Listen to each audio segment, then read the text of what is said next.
एक मछुआरा जब नदी में मछली पकड़ रहा था तो उसके जाल में एक लाश फंस गई। ये देखकर वह डर गया और तुरंत सीटी बजाई। आवाज सुनकर एक तांत्रिक वहां पहुंचा। उसने जैसे ही पूजा पाठ शुरू किया, एक ताबूत पानी में तैरता हुआ ऊपर आ गया। एक मछुआरा नदी में कूदा ये देखने के लिए कि ताबूत में क्या है। तभी एक और विशाल अजगर बाहर निकला और एक आदमी को पानी में खींच ले गया। दूसरा आदमी जैसे तैसे नाव तक पहुंचा ही था कि अजगर ने उसे भी निगल लिया। तभी नदी किनारे जल रही मोमबत्तियां बुझ गईं और वो अजगर ऊपर कूदते ही पूरी नाव को चीरकर फाड़ डाला। तांत्रिक तुरंत पानी से बाहर निकला और सीधा उस अजगर की ओर लपका। उसने तलवार से अजगर की आंखों पर वार किया, जिससे अजगर तड़प उठा। गुस्से में आकर अजगर ने अपनी पूंछ से तांत्रिक को पानी में गिरा दिया और फिर उसे भी निगल गया। 20 साल बीत गए। ताबूत एक बार फिर नदी में ऊपर आ गया। एक ताकतवर आदमी ने सबको चिल्लाकर वहां से भागने को कहा, लेकिन तभी वही अजगर फिर से नदी की गहराई से निकल कर आया और एक ही झपट्टे में नाव को चबा गया। लोग इधर उधर भागने लगे। एक लड़का जैसे तैसे किनारे पहुंचा ही था कि अजगर की पूंछ उसके पीछे आ गई। उसका दोस्त अभी किनारे तक नहीं पहुंचा था, तभी लड़के के पापा उसे बचाने के लिए नदी में कूद पड़े, लेकिन अजगर ने उनका हाथ चबा डाला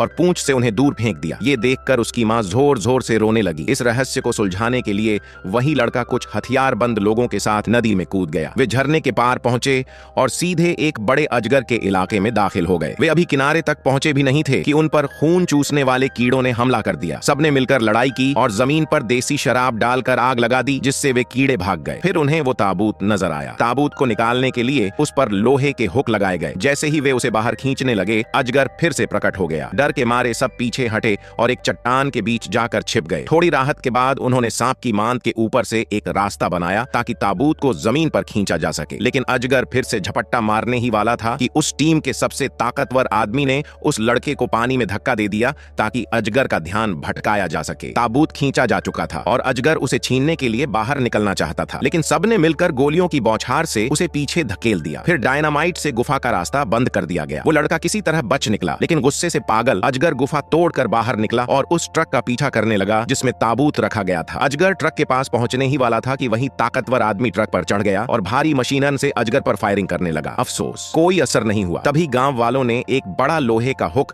अजगर में फंसा दिया, लेकिन वो ताकतवर अजगर झट से उस बंधन से भी छूट गया। एक बुजुर्ग ने गांव वालों को बचाने के लिए लोहे की फाल उठा ली और सीधे अजगर पर वार किया, लेकिन अजगर ने उसे भी निगल लिया। एक हट्टा कट्टा आदमी डायनामाइट लेकर सीधा अजगर की ओर भागा। जोरदार धमाके के बाद वो आदमी गायब हो गया, पर अजगर अब भी जिंदा था। फिर सबने मिलकर अजगर को टॉवर की तरफ ललचाया। वही लड़का डायनामाइट उठाकर अजगर पर फेंकता रहा, लेकिन असर नहीं हुआ। अजगर और ऊपर चढ़ने लगा। लड़का हार नहीं मान रहा था। जैसे ही अजगर उसे निगलने ही वाला था, तभी उसके पास खड़े गांव वालों ने खेतों में इस्तेमाल होने वाले औजारों से उस पर हमला शुरू कर दिया। आखिरकार गांव वालों की एकजुट ताकत से वो खतरनाक अजगर मारा गया।